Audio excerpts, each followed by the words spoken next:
ሰላም ጤና ይስጥልኝ ውድ የቲጃበሻ ቻናል ቤተሰቦች እንዴት ናችሁ? ዛሬ ቀለል ያለና ቆንጆ ሩዝ በዶሮ ስጋ አሰራር ነው ይዤላችሁ ብቅ ያልኩትኝ። መልካም ቆይታ እንዲሆንላችሁ እየተመኘው ወደ ቪዲዮ ገባለሁኝ።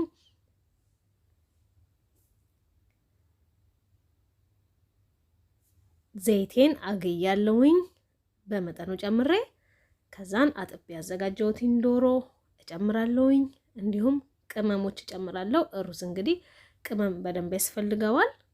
በደንብ የሚያጣፍጠው ሩዝን ቅመሙ ነው። እዚህ ጋር የጨመርኩት ቅመሞች የሻይ ቅመሞች የሚባሉት ቀረፋ፣ ቅርንፉድ፣ ሄል እንዲሁም ቆንዶ በርበሬ አንድ ላይ ተፈጨ። እንዲሁም ደግሞ ነጭ ሽንኩርት፣ ዝንጅብል፣ እርድ እንዲሁም በርበሬ በትንሹ ለከለርና ትንሽ ለጣዕሙ። በመቀጠል ድንብላል እጨምራለሁኝ፣ የተፈጨ ድንብላል። እናንተ ከፈለጋችሁ ነጭ ሽንኩርቱን ዝንጅብሉን ፍሬሽ መጠቀም ትችላላችሁ። እኔ የተጠቀምኩትኝ ዱቄቱን ነው። በመቀጠል ከሙን፣ የተፈጨ ከሙን እጨምራለሁ። ከዛን በደንብ አንድ ላይ እያዋሃድኩኝ አበስለዋለሁ፣ እጠብሰዋለሁኝ። ሩዝ ቅመም ሲኖረው በደንብ ስለሚጣፍጥልን በመጠኑ ከሁሉም በመጠኑ እያደረግን መጨመራችንን ያው አንረሳም ማለት ነው ሩዝ ስንሰራ። ከዛ እንደዚህ በደንብ እያዋሃድኩትኝ አበስለዋለሁ ስጋውን።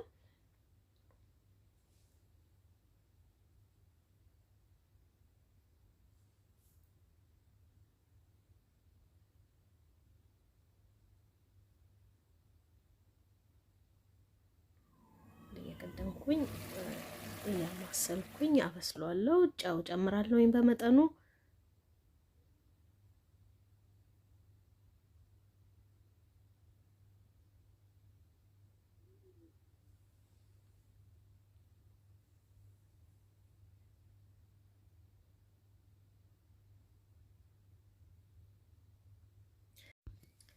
እንደምታዩት መረቅ ነገር አለው። እኔ ምንም አይነት ውሃ አልተጠቀምኩኝም።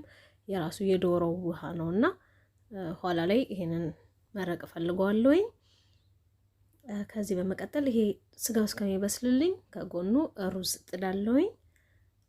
ሩዝ ውስጥ ቀረፋና ሄል ስቀቅል ጨምራለሁ። እንደዚሁም ዘይት በመጨመር ሩዜን አጥቤ አዘጋጅቻለሁኝ። እሱን እጨምራለሁ።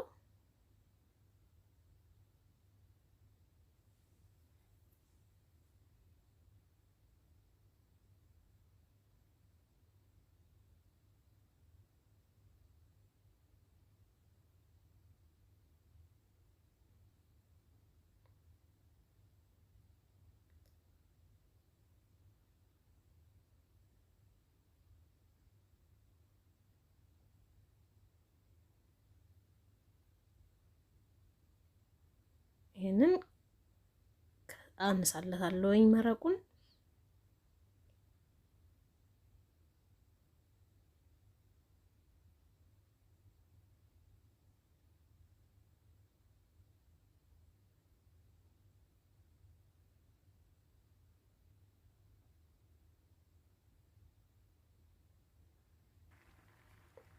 እንደምታዩት ሩዙም በቅቶታል። አናበስለውም። ትንሽ እንደዚህ ፈቅፈቅ እንዳለ እናወጣዋለን።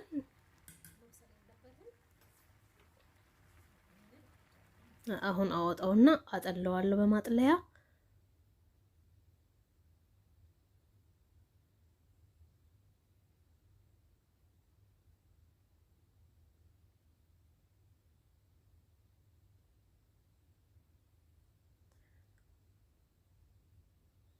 አሁን የዶሮ ስጋውም እየበሰለ ነው።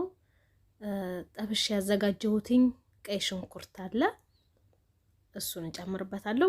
ቅድም ምንም አይነት ሽንኩርትም አልተጠቀምኩኝም። እንደዚሁም ደግሞ ፓርስሊ ከላይ እንደዚህ እጠቀማለሁ። ከዛን ቅድም የቀቀልኩትን ሩዝ እጨምራለሁኝ ማለት ነው።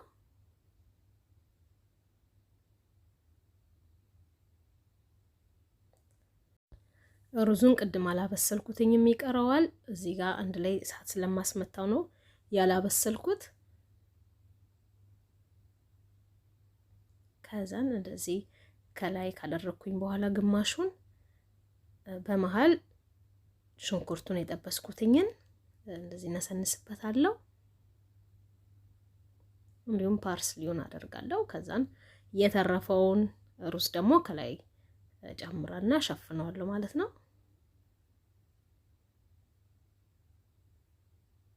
ከዚህ በኋላ ከስር በሚወጣው ስቲም ነው ሩዙ የሚበስለው። ብዙ እሳት አያስፈልገውም። ከዛን ቅድም ያወጣሁትኝን መረቅ እንደዚህ ከላይ እነሰንስበታለሁ።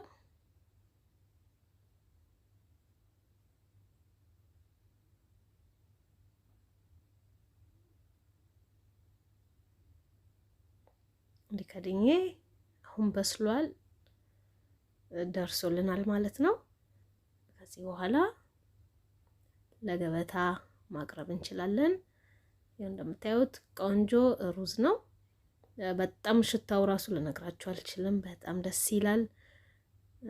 በጣም ነው የሚጣፍጠው። በጣም ነው የምትወዱት።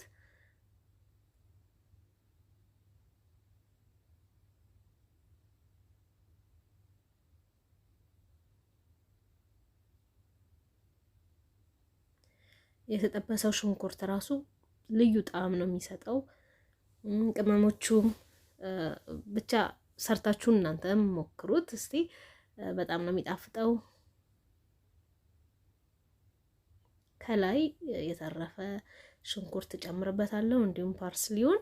ከዚህ በኋላ መመገብ እንችላለን ማለት ነው።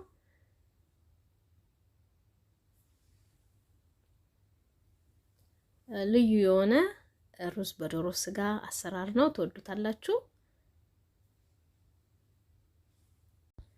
የዛሬ ቪዲዮዬ ይሄን ይመስላል። ከወደዳችሁት ላይክ አድርጉ። ያላችሁን ማስተያየት ኮሜንት ላይ አስቀምጡልኝ። ሰብስክራይብ ያላደረጋችሁና ቤተሰብ ያልሆናችሁ ሰብስክራይብ በማድረግ የደወል ምልክቷን ተጫኗት። እንዲሁም ቤተሰብ እንድትሆኑ በትህትና ጠይቃለሁ። ለቀጣይ ቪዲዮ እስከምንገናኝ ለዛሬ ሰላም ሁኑ። ባይ ባይ።